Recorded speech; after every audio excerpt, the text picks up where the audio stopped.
certain times that you're joining us for what I think will be an incredible discussion and roundtable discussion, fireside chat tonight with the E-Club of Southeast USA and the Caribbean. I think as I've been talking to President-elect Alicia and past District Governor Will, this is unfortunately or fortunately the wave of the future. We'll be having more and more virtual E-Club meetings around the world. And as you heard from our RI president, I think just today, with the solemn news that our Rotary convention is canceled, I think he's reaching out to Rotarians all around the world to do more and more virtual meetings. And starting that, I know RI is looking more and more into that and expanding that, and you'll see more and more platforms going forward. I'm just so happy to be part of one of the certainly current and future E-Clubs that is doing this. And I think, as I've told our leadership team and many members, that this is the wave of the future and something that we'll be seeing more and more. So congratulations for being here with us for kind of an historic moment in time as Rotary shifts along with the world and it goes virtual. So we're all part of a new life and a new way. And as Rotarians, we'll do everything possible to do what we do virtually, just as we do it on ground. So thank you for being here. Thank you, President-elect Alicia, for starting us off. And I want to turn it over now, again, after thanking you all for being here tonight, to past District Governor Will, who will be doing some opening remarks and introducing our speaker tonight. Governor Will. All right, can you hear me? Yes. Alrighty then, I have been unmuted by the great force in the other room. Again, I wanted to welcome everybody. We got a very quick notice out through our district secretary to all the Rotary clubs in the district, all 49 of them, inviting their presidents and assistant governors and senior district leadership to join us. So I don't know how many of those folks are here with us tonight, but welcome all. I am very pleased to welcome as our speaker tonight, Mitch Eggers, who's a Florida native, a father of 2 young boys, and a philanthropy officer at WEDU PBS, Public Broadcasting. After attending Florida State University, he returned home to the Tampa Bay area. And before he began his career in public media, Mitch worked in logistics for a major medical service company, ensuring quality care was available and provided to patients nationwide. Maybe he'll again draw on those skills in these troubled times. Hope not. Mitch joined WEDU PBS in September of 2017 and has overseen the development of new revenue models, advocated for a diversified approach to public media, and has helped raise thousands of dollars for WEDU's endowment. So Mitch is a personal friend of me and Alicia. We worked with Mitch and WEDU for some years, and we welcome Mitch. Mitch, I'm turning things over to you. Sounds good. Thank you, Will. I appreciate the warm welcome. Pretty much gave my entire introduction for me. So I'm a Florida native. I've lived here all my life. And like Will said, I do have 2 young children who are just behind that door. So if you hear any sort of interruption, it's them. And I apologize, but I hope you'll bear with me. But like many of you, I've been working from home lately, and that's brought a new set of challenges and opportunities, namely with the internet connection that's pretty unstable on my end. So I'm hoping that we don't experience any sort of technical interruptions, but if we do, we'll navigate that and we'll get through it. But I'm here to talk to you all about diversified approaches to fundraising and the importance of public media. And given my background in public media, I'll just want to touch real quickly on my starts with public media and what your local PBS stations do every day in the community. So across the United States and all of our territories, there are 330 PBS stations that broadcast quality content around the clock, 24 hours a day, 7 days a week. So they do everything from arts and culture to science, and even broadcasting concerts so that everybody can have a front seat, to those who are maybe somewhat economically disadvantaged, or those who are physically disabled and they can't actually get out in the same capacity. So we want the arts to be available to everyone, the science, education, and all of the best content available at no cost to every citizen of the United States. So I like to think of the PBS member stations as one of the best public-private partnerships that there are. At WEDU, we only get 15% of our budget from both state and federal governments. So 85% is raised by us to serve the community, and we serve 16 counties across West Central Florida. And we have 6 channels too. So everything from the dramas, the British dramas, our locally produced programs, to the Florida Network, which is pretty much C-SPAN for Florida. We have a breadth of content for everybody to enjoy. And this is an international. Many of you are across the United States, I'm sure. Your PBS stations do the same thing, and I think that it's a very great value and a great service. So PBS stands for Public Broadcasting Service, not station. So everything we do in the spirit of service to our fellow man and the citizens of our country. So I personally love PBS. I've loved it ever since I was a kid, enjoying all the PBS programs, kids programs, Sesame Street, Arthur, Caillou, all of the programs, and my children are currently enjoying them. And our kids program are rated by a long shot the most educational children's programming in the country by a large margin. So 66, I believe, percent of parents believe that the PBS programs are the most educational children's programming. And the second place, I think, is Disney at 8%. So just something I'm very proud of is being able to bring this quality content 24 hours a day to everybody in my community. So beyond just the shows that we broadcast, we host a lot of curriculum on PBS Learning Media, which is state accredited, that meets the federal and state standards of education as a resource to teachers and parents. And what we found is that a lot of homeschooling parents utilize our resources too, because it's full curriculum that does meet state standards, and it's just a really good format. So these are all throughout the country. If you go to pbslearningmedia.org, you'll be redirected to your states. It goes by the state. So ours is florida.public or pbslearningmedia.org. But you'll see all the different, local program or local educational content that really has a, not a national sort of. There are national ones too, but it shows your community in a learning setting, and it's very popular. But a little bit more history about WEDU is we actually started in the classroom.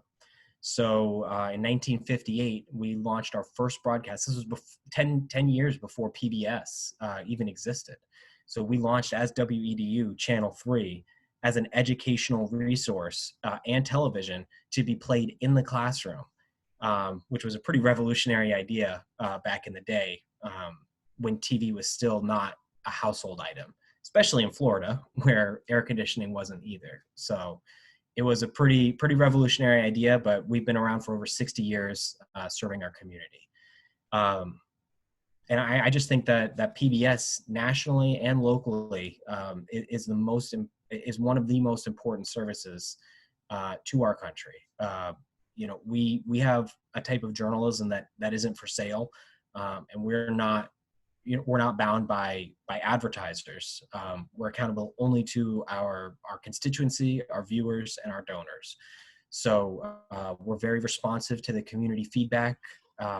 You'd be surprised at how much your emails and your letters to your local PBS station make a difference to how that station conducts itself. So it's your PBS, it's your PBS station. And the ethos of it all is that we treat our viewers as citizens and not consumers. So that's just something that I really take pride in, and I love to be able to say that I work for WEDU PBS. So as far as fundraising models go, we've explored a lot of different ways to raise money for the station. We're uniquely positioned to be broadcasting and actually exist within every home in 16 counties. So if they tune in, they can see that it's funded by viewers like them, like you. So that is a major foot in the door, so to speak, to having the awareness built around you. But we've done a whole bunch of different things. We've done online Facebook fundraisers. We've done canvassing door-to-door fundraisers. We've done email acquisition. There's a lot that we can that we've experimented with to try and bring in the most money. And believe it or not, the pledge drives that you see are one of our largest sources of revenue as well. So people get very annoyed sometimes listening to the pledge drive, where you're asking you for your support, everything like that. We all know the drill. But those pledge drives only take 4% of the total time on air. And that's just for the main station too. So we have 6 channels, so it is significantly less. But that 4% helps us raise the 96% of commercial-free educational programming and inspiring cultural programs, science programs, everything that you know and love about PBS. A major factor of that is that 4%. So what we do is we try to educate, enlighten, and inspire our viewers by treating them as intelligent viewers. We don't try and downplay, we don't try to assume anything. We just try and present the arts and the culture and the facts as they are, and let the viewer make the decision based off of that. So we really, I think we're a great value. We only cost to the taxpayer only $1.35 per taxpayer. So for the less than the cost of a double cheeseburger, you get PBS content across the nation at 330 independently owned member stations. So they're private. They're responsive to the community. It's not a top down. It's a bottom up sort of thing. So canvassing has been a door-to-door approach, had been one of the most interesting insights that we found, is that we attract a much younger demographic. So as compared to traditional direct mail approaches and the online or the pledge drives, door-to-door was really a way to engage the younger, sub 65 demographic that is, historically and traditionally the national demographic of PBS viewers and donors. So there's a lot that I can tell you, and if you want, I can open it up to questions now to anybody who has any, if you have any. But just want to appeal to you all to be a member of your public broadcasting station, because it is your PBS, and then they do a lot of great work throughout the country. So thank you all. Does anybody have any questions? I'm not sure the format of Zoom. Oh, Will, hi. Thanks so much, Mitch. Yeah, I have a question.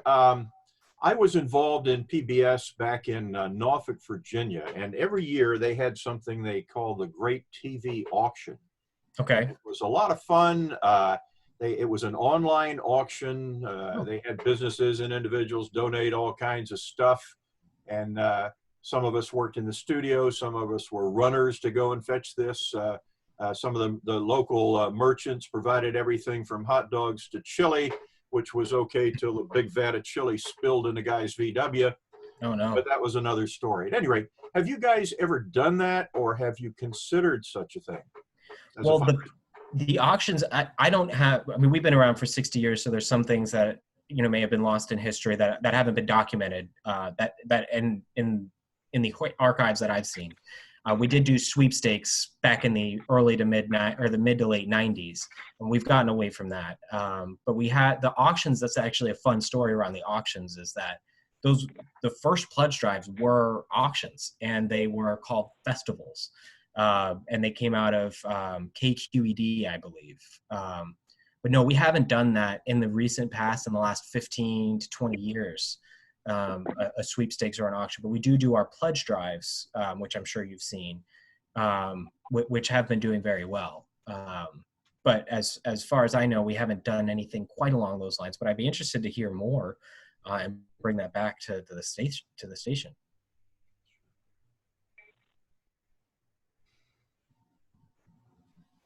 Anybody else have any questions, comments, concerns?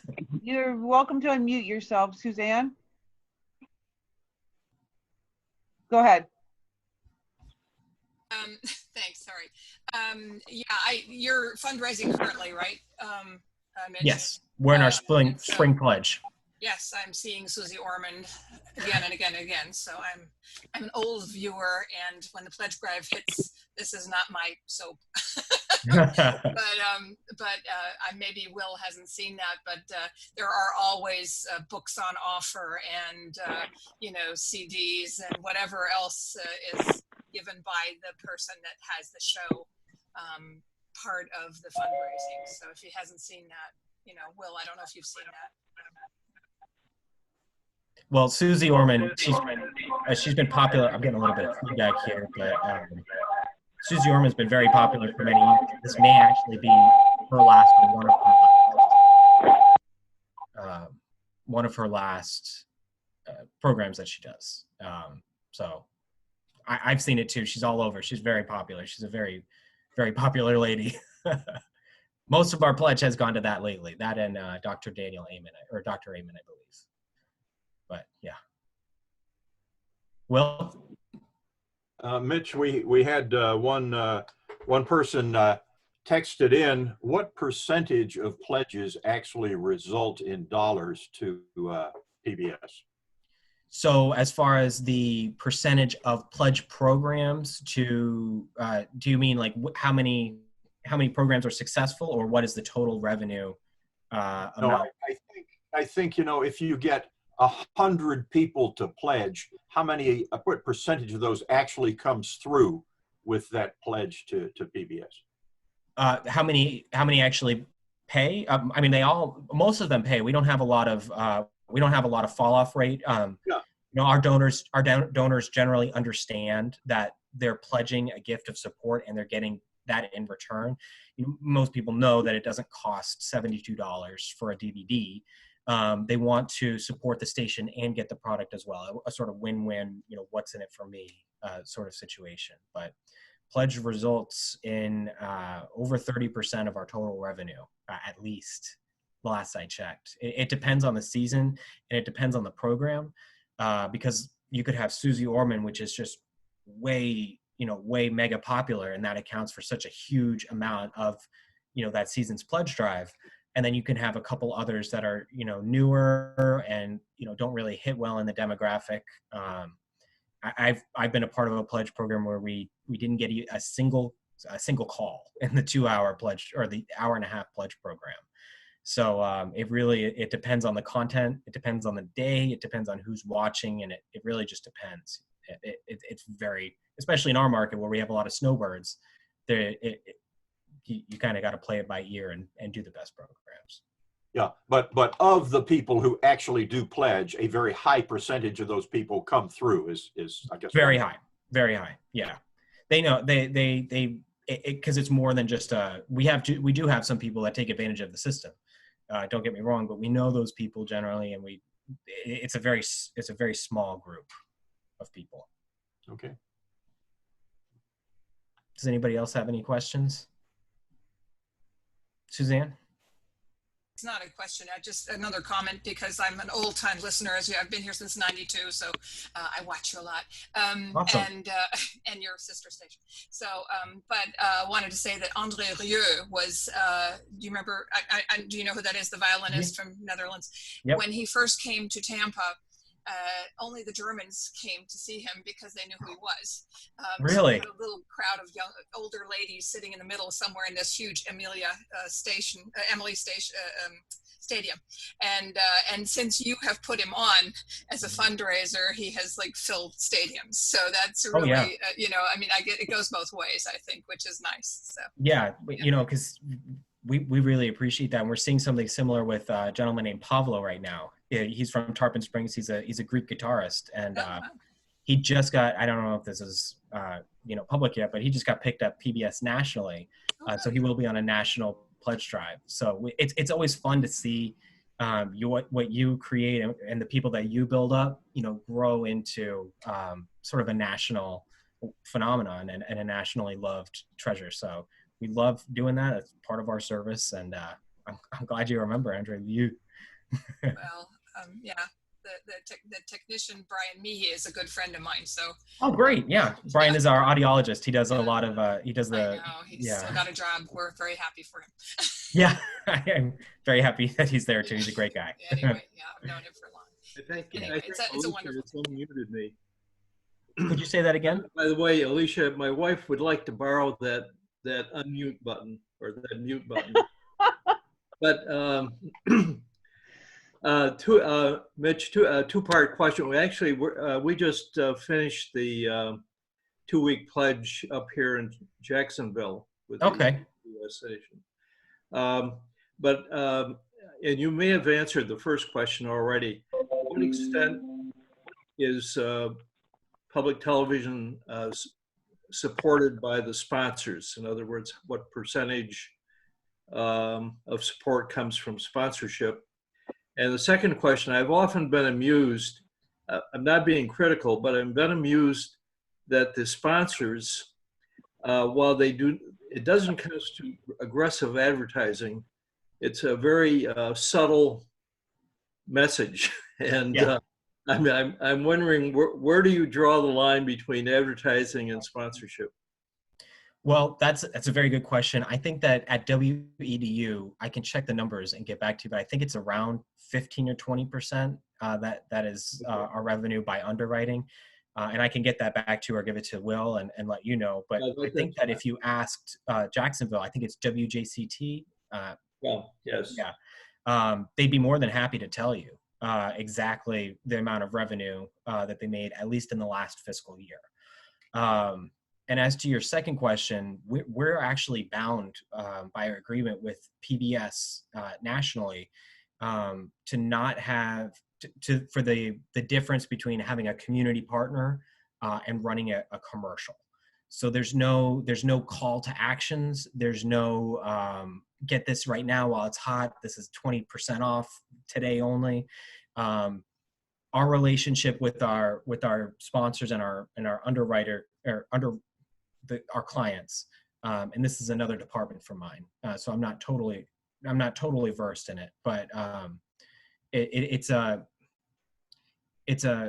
community partnership.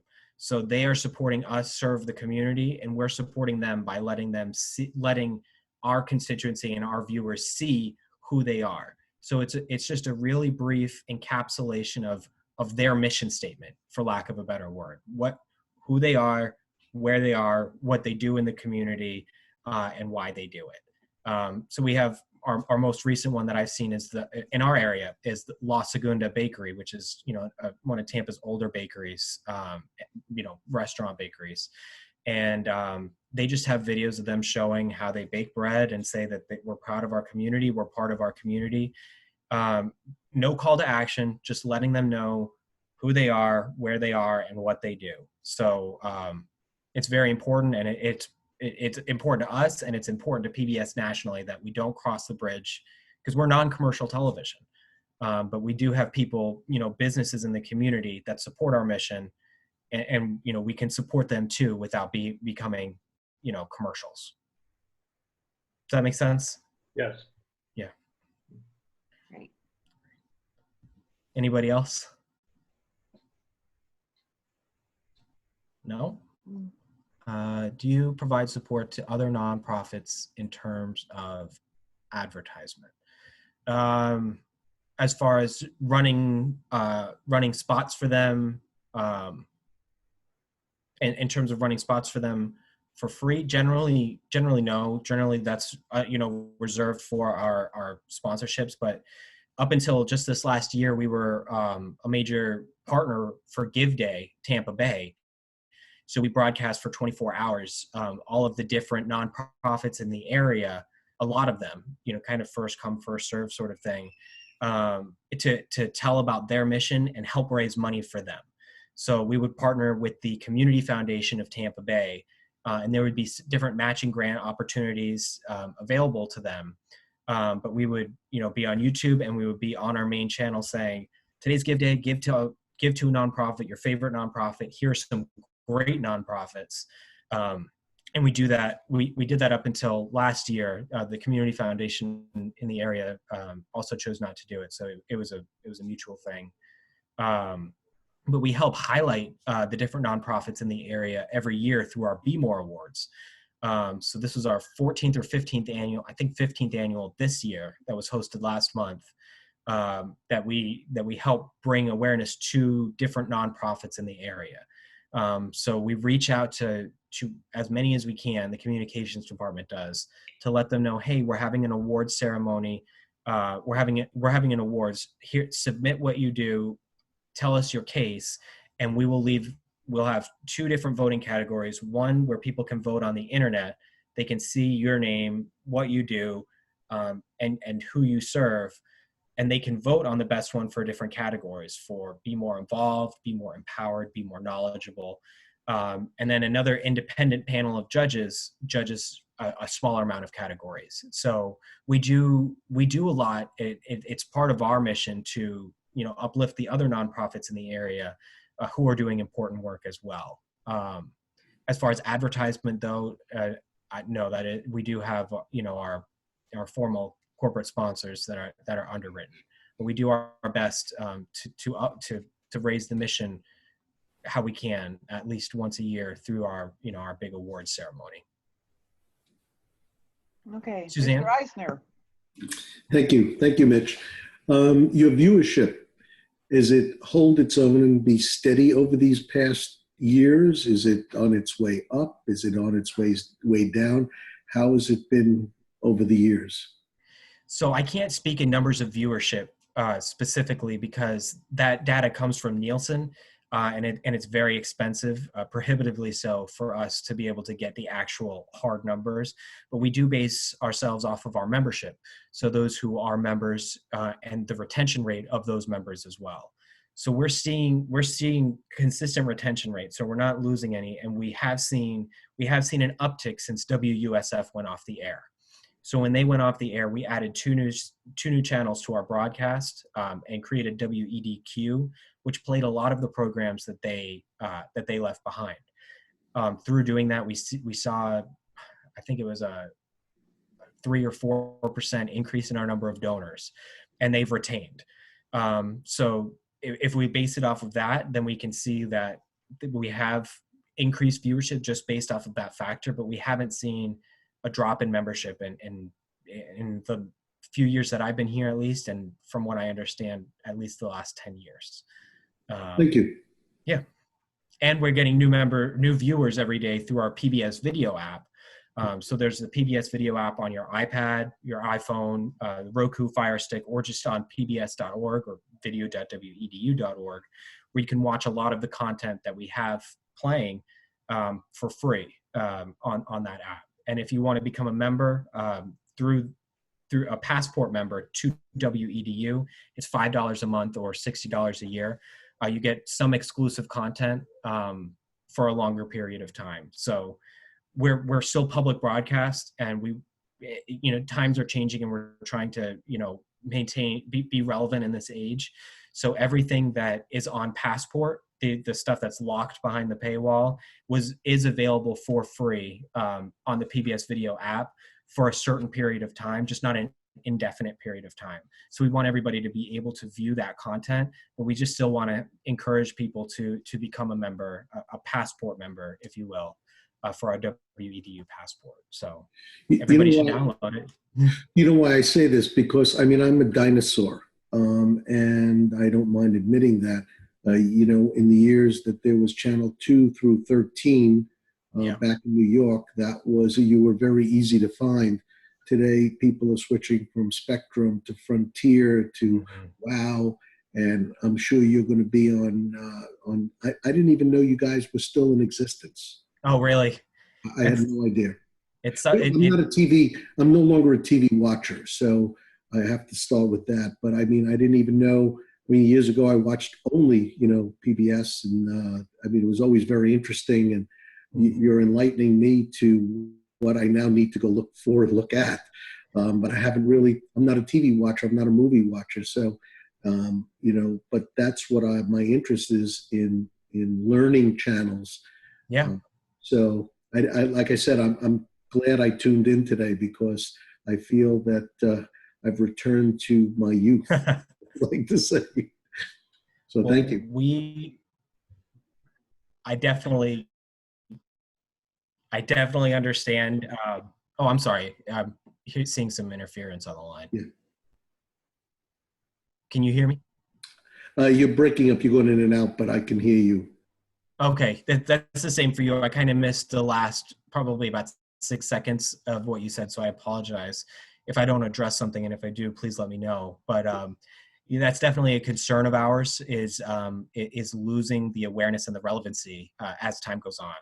So PBS nationally has worked with YouTube TV. So YouTube TV, I guess it's like $50 a month or something, but it's like live streaming the actual cable television. So we're on that now.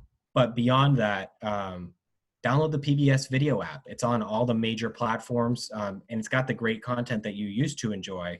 We have Frontline, Nova, and the PBS NewsHour, among many other great programs. But if you want to learn, download the PBS video app because us and everyone nationwide that works for PBS, our goal is to make content that educates, inspires, and enlightens the viewers. So I encourage you to download it and tell your friends. And we like to see ourselves as an oasis in a reality TV world. Well, you jogged a piece of my memory and part of the computer, the ROM memory back there somewhere. So thank you. There we go. Yeah, happy to do it. I'm happy you tuned in. Suzanne? I'm an educator, so I'm of course curious. I mean, our college has been put online, as you probably know from all colleges in the area. So the question is, are you changing? This is probably not the good question to you, but you probably are hearing about this and telling people, is there education involved at this point? I mean, are you sitting together and saying, we're going to make a guide for teachers, or, you know, do something that will help right now with parents at home like you? And the problem is that we have so many resources, both locally and nationally, that are available to parents, to parents and teachers, that they just don't know about. So like I said, with the PBS Learning Media, there's full curriculum that's available online for all the teachers to use in conjunction with their current curriculum, but teachers just don't know that it's available. Well, is there a place where they can look for that? Is there a place where you can find is that a particular place like on your site? Yes, if you go to pbslearningmedia.org, or you can find something on our website as well under the education section. Apologies, I'm pulling it up now so I can try and tell you the best. But it has all of that information and more. We have resources from everyone from 1-year-old with social emotional learning all the way through K to 12, so all the way through high school. I don't know if you're a university professor or if you are. I teach painting and drawing. Okay. Virtually, Yeah. Good luck with that. I mean, everybody can get. I'll be Bob Ross for the while. There you go. You can be Bob Ross for a while, but I'd be happy to send you some resources. I don't know if they would be specific to help you as an art professor teaching, the hands-on. But it also theory. So that there's a lot where you're looking for open source always. Yeah. Please go on to pbslearningmedia.org. There is a wealth of content, a wealth of educational resources on there. Okay. And you can give us a call. You can give me a call directly, and I can put you in touch with our education department.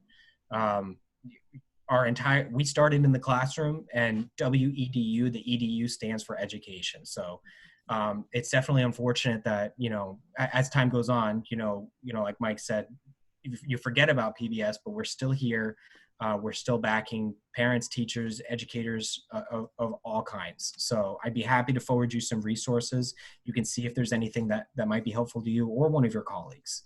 But we do have so much open source, like you said, content available to everybody who wants it. We end up with Khan Academy all the time because that's really open source. Yeah. Check out pbslearningmedia.org. There's a sign-in for teachers, parents. You can track progress. And I know it doesn't quite strictly apply to you, but they are it does meet state standards, state and federal standards. But see, nobody knows and we're doing our best to get our message out there, but you know, there's less TV time, you know, less people are tuning in to channel 3 or, you know, whatever channel you're watching on. So we're trying to diversify. We're trying to, you know, let people know that there is an app, you know, there is a PBS Netflix for everybody. Well, you may have just gained a new member in Mike, so. Well, there we go. I hope so. I hope at least he watches some stuff. Thank you. Yep, my pleasure. Okay. Does Any other anyone else have questions? Mike? Muted. I want to thank Susan. I want to thank Susan for paying for my new membership that she just voluntarily said. So I do want to thank you, Susan. No, I did want to tell you, all joking aside, years ago there were 3 or 4 newspapers. Today there's 100 ways to listen to the news. And I'm sure you realize this as a business. There's too many stations and channels for people that, you know, the demand is few, and there's many stations that people can look at. Whoa, what just happened? Somebody started sharing a screen. This is Okay. PBS. This is PBS Learning Media. I got you. Okay. But well, I didn't put this on. So, you know, it's not easy. That's why I said earlier, it's just not easy. I didn't even know you guys were still around. Yep. You know, there's no advertising that I see. So how would I know? You know, and we've changed through so many different areas of cable vision. And, you know, I mean, I was with Bunny Ears back in the day. You know, the Bunny Ears, you tune in, and 13 pretty much came in a whole lot better than Channel 2. So, you know, but it's good that I will now go look for you and see if you're, you know, what you're playing is still in my interest level. And then I would most likely consider rejoining, you know. Great. You know, I just want, if nothing else, for you to become a viewer, just so you can see what we have available, because I'm proud of our content and I enjoy watching our content. And I know that there are many people out there that would also enjoy it, but they just don't know about it. So whether you are on cable or whether you still have the new Bunny Ears, which is just a big black square now, Yeah. we broadcast free 6 channels across 16 counties. So you'd still be able to pick us up on channel 3.1 to 3.6. Mm-hmm. And if not, just go to pbs.org or video.wedu.org. And you can see what we have for you to view. I mean, as soon as this broadcast disconnects, you can just type it in and you can see all of the programs. You don't have to pay for the vast majority of them. Sure. But they're there for you.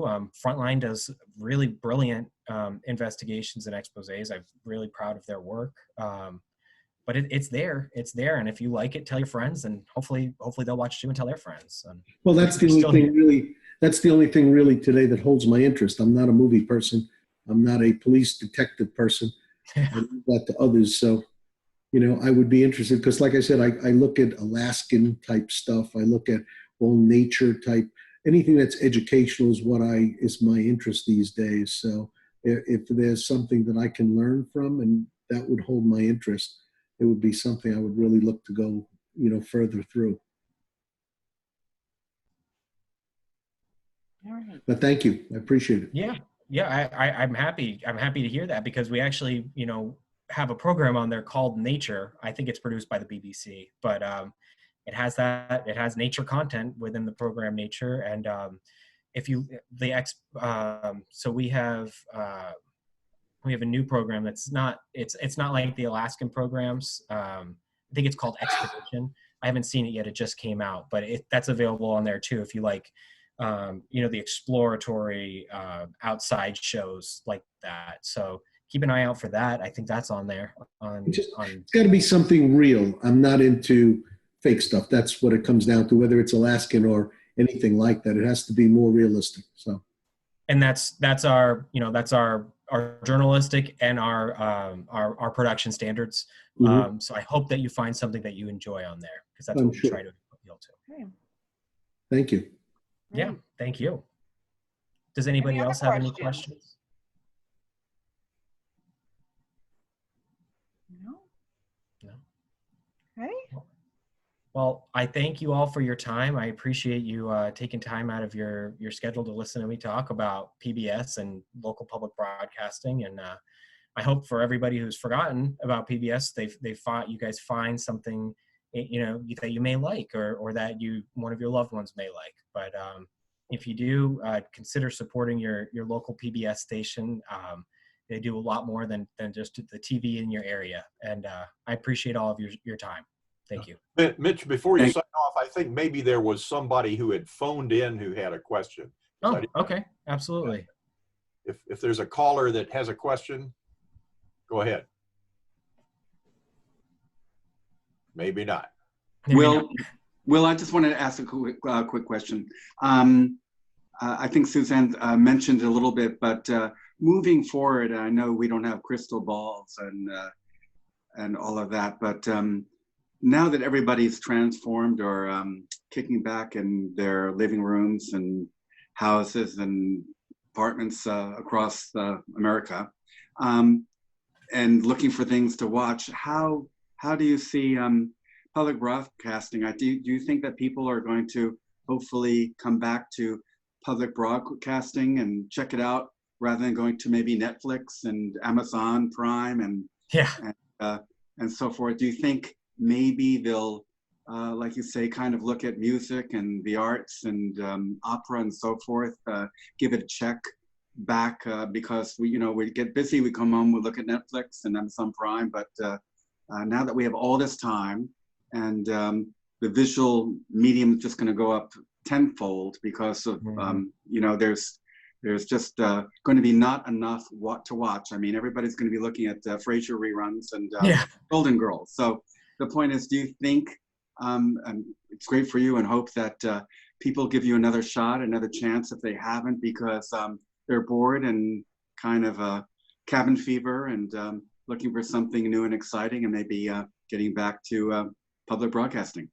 We certainly hope so. I hope that at all times, but I hope that now with everybody's extra discretionary viewing time, that they go through and they look for a new streaming app, or if they already have us, or it's built in, because there are some Samsung TVs that have the PBS video app already built in. But we hope that everybody goes on. We hope they look for more content. Some of the most popular programs on Netflix are actually reruns of Friends and The Office.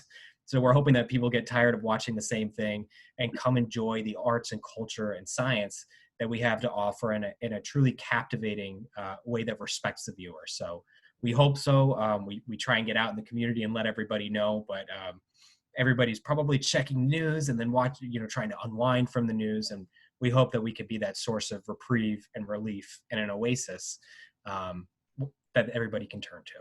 So I hope so. I think the 4 biggest words you're going to be hearing is, Alexa, turn on PBS. I hope so. I hope so. I hope that's said millions of times across the country. It'd be great.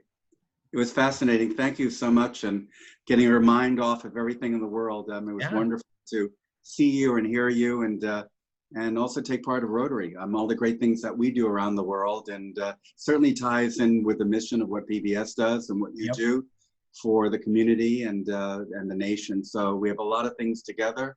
We're friends and in many ways, and certainly moving forward and keeping everybody closer and safe. So thank you so much.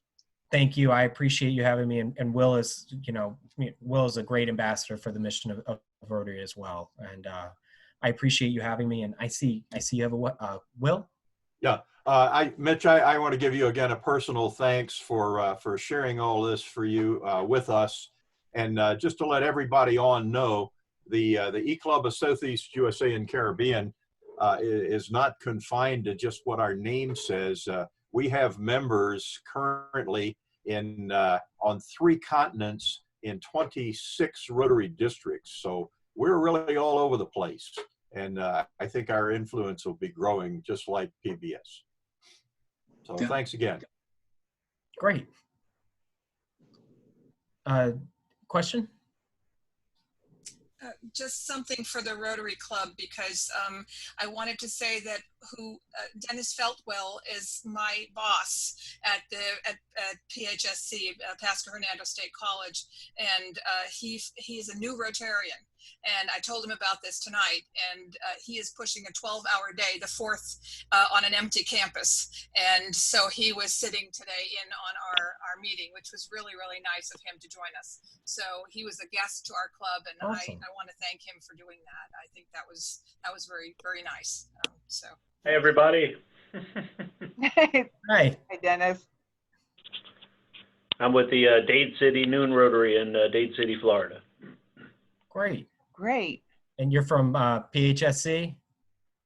Yes, I work here at PHSC. In fact, I'm in my office finishing up. We're Okay. working with a skeleton crew. We're closed down to the public and students, but still need to keep the campus open for any faculty or staff who need to come in and work. Everyone else is working remotely, and we're about to move our classes online starting on the 30th. Okay. It's nice to have you here. On the 3rd or on the 30th? Yes, the 30th. Yeah, sorry, I just had a little interference there, but yeah, if there's any resources that we can offer you from PBS or WEDU with the PBS Learning Media, feel free to give me a call or just take advantage of them that are available online. I know that it's not, it's mostly K-12, but there can be some resources that might be helpful to some of your constituency. But I actually live in Pasco, right down the road from PHSC, so glad to hear you're here. Very good. Appreciate it, Mitch. Thanks for the presentation. I have a quick question. Certainly. Yes, well, it is more so for the E-Club. I've never been to any of your meetings, and this actually constitutes me actually hitting all 49 clubs. So is this a normal meeting that you would have? Do you do the four-way test? Do you do a pledge to the flag? I mean, I'm a fish out of water in the E-Club right now. I can answer that. We do the four-way test. We can do the pledge. It depends on who has the flag because we are so spread out. Sure. We do meet in this format once a month. Okay. At this time. Of course, we also have our online meeting platform that anybody can sign up for. And that's good. I'm glad you brought that up, Mike, because we've got a number of people online on this meeting, some phone numbers that I don't recognize. This is a makeup. It can be considered a makeup. So, on your honor, you can go ahead and put that into The deck. Yeah, into the DAC. So. Well, I don't need any makeups, but thank you. I appreciate that. No, I've just never been to your club meeting, and that's one of the reasons why I tried to join it tonight. And it was a perfect opportunity with what we have going on. For the most part, Rotary is shut down except for your meeting. So it would behoove people if they want to get involved to. Do you have any place that you announce either that your meeting is what your time or how it's held or? Yeah, we are going to have it on the district calendar. Okay. I put tonight's meeting on the district calendar, and I will continue to do that. If there is a call after this meeting to have another one within a couple weeks, I've got a speaker that's willing to come in for anybody that might have, missed this meeting, wants to get to know more about the Zoom platform. But it will, again, like I said, it will be on the district calendar, and then we will have a shout out via on the district leadership to club presidents. Okay. So that we can let everybody know. Yeah. Yes, Alan. This is David Allen from the Pinellas Park Rotary Club in in Tampa Bay, Florida area. Question, I'm like Mike, just trying to get a feel for this. Because our club is pretty much not meeting right now. Do you do like happy events and who comes up with a speaker? Do you take turns on who selects the speaker? Well, the happy dollars are sent to me, Alan. I just figured I would chirp in and let you know that. Okay. I mean, do you do any type of, raising or stuff? In our club, we do, we have cups and we do Christmas baskets and we also do happy dollars and stuff like that. Well, we could do the happy dollars here and speak and make a donation to our foundation online. Okay. Couple of bucks. We could do that. Yeah, I've just retired as treasurer. And we have a unique way of funding our projects. We do not have generally separate fundraisers. We have dues, and the dues are sufficient enough to fund our projects. We do not have happy dollars that I'm aware of. So in that respect, we're somewhat unique. We do not have the traditional pancake supper, golf outings, mainly because we're spread all over the place. Okay. But you're holding down trying the to figure out. district right now. I was trying to figure out how or if you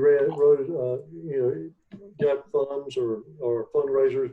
But as far as the speaker go, is there a particular person in charge of finding speakers, or do you take turns on that, or how's that work? Not necessarily. We have club members that go ahead and offer up, speaker possibilities. We're going to delve more into possibly divvying it up, but so far we've been able to just kind of keep on a roll. Okay. Can I say that we had a youth exchange person last time that I brought to Alicia, and I'm on the youth exchange committee of the district, as is Mike Eisner, or was, I don't know. So we have people we bring to Alicia. I just want. And we've had a S4TL student tell of her experience. Jim Trammell there picked our students for us, and he's picking one again this year. But she came on, and quite an accomplished young lady. It would do you good to see her. Yeah. Do you need, Alicia, do you need speakers? Well, we could always use, names, possibilities. I mean, we put them in the pot, contact, who we can. So we're always open to speaker ideas. I will send the list to you again. Okay, yeah, I think I got one list, but yeah, please don't hesitate. Go ahead and send it. Sure. Mike, I've been in the club a very long time, and I know what your question was, and also the gentleman from the St. Pete Club, but we are open 24/7, as Alicia may not have explained as much, because we have these Zoom meetings that's fairly new in our club. And the most important thing is that you all can go to RotaryEclub34.org and make up a meeting anytime, day and night. And that costs you $5, I think it is, right, Alicia? Mm-hmm. Yeah. So we are district based in 6950. We are regionally named after Southeast USA and Caribbean with Zone 34, and we have worldwide membership, which is really unique. That is, really the cool. other clubs are not that way. And so when I'm in Germany, I have a problem because this is then 2 a.m. in the morning, right? So that makes it a little tougher to take part in the nice Zoom meetings. But otherwise, you can always come into our club, read any program you want, and you have had a makeup meeting. So everybody should really, know this and visit us. And that's a meeting that you read and see a video. So that's a different kind of makeup from this live Zoom meeting. Right. But you could do that on any RI website as well. Yeah, this is nice. Zoom is nice. Yeah. And with this meeting, I will have, as soon as I get back on and this is done. This meeting is being recorded, and it will be on a YouTube format, and I will send out a blast to everyone. who is on now, who maybe has missed the meeting and wants to see a little bit more what it's all about, there will be It's a link. also, Alicia, it's also in our meeting. You put a link in our meeting already. Mhm. So anybody who comes to our club has not been part of this meeting, they can click on the link and they can see the recording from all the Zoom meetings she's had. So that's nice. You can go back and listen to Corey. Corey talked to the last time, Corey Young. Very interesting. Yeah. This is unique to me because you're one of a kind. Like I said, I've been to all 48 clubs, and I feel terrible. I have not been to your club. I've been doing this 2 years now as the district membership chair, and I feel I've hit the bucket list. Well, welcome. Alicia, I just wanted to mention to everybody that there are many e-clubs in North America, and once a quarter, the leadership from all the North American e-clubs, from Canada to Mexico, US, and sometimes folks in Europe, join together with a Zoom teleconference to share ideas. And, and so that's a great thing too. So we're all working together virtually, but they're pretty tight network. Mm-hmm. Well, one of the ideas I'm going to try to do and to get out to the rest of the district, while since all the other 48 clubs are in neutral and they can't meet, is to at least have people contacting each other within their club to see how people are doing. If there's any help they need, if there's issues, just to stay in touch and say, hey, I miss you. What's going on? Has anything pertinent gone on in your life that you'd like to chat with? I'm doing that in my own club, and I'd like to push that through the rest of the district. So this is an amazing thing to have done like this. I love this. I will tell you this. I really do. It was really an enlightening hour I've gotten to spend with you. So thank you. It's a wonderful format. And once again, Mitch, I want to thank you. Club wants to thank you. We can let you go if any of the Rotarians here want any ideas on, any other comments on the Zoom meetings. I can help. I can fill you in. Any of the other e-club members can do so. But once again, Mitch, thank you. Thank you for It's having been me. a pleasure. Yeah, I appreciate getting a moment to talk to you all about WEDU and PBS and Mike. I'm glad I got to let you know that we still exist. And I hope that everybody downloads the PBS video app and tells your friends and watches some really, good content. But appreciate you all having me speak to you. Alicia, Will, thank you for having me. And it is getting that time where I do need to put my 2 kids down, so I will pop out of here. But thank you all for having me. Keep them safe. All right. Stay healthy, everybody. You as well. All right. Good evening, Mitch. Good night. Alicia, somebody going to start the 4-way test. Let's go for it. We have our membership coordinator for the district start. Of the things we think say do. First, is it first? Is it the truth? Is it fair to all? Concern. Will it build better friendships? Will it be beneficial? Will it benefit all concerned? We need to coordinate a little bit more, but we got it. Great. And will we have fun doing this? Of course. Of course. Thank God we're not singing, okay? Yeah, well, we're still having fun. And I wanted to mention that Robin Foley, you didn't see, has a virtual drink in his hand. So that's one thing that we want to have him bring to our meetings. I know we have that certainly on ground, but Robin always brings a drink to the party. So so I don't have one, but I just want to wish everybody stay safe and well. And you know what? This is a safe platform. Nobody has to worry about not being safe and secure here in their own homes. So this is the best place to be now until all this is over. So we welcome friends, family, new Rotarians, friends of Rotarians.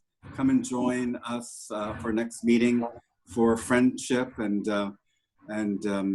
good times and safety. So we would happy to see you all next time. And thanks for being here this time, and stay safe. No Thank problem. Thank Thank you, guys. Thank you. Thank you.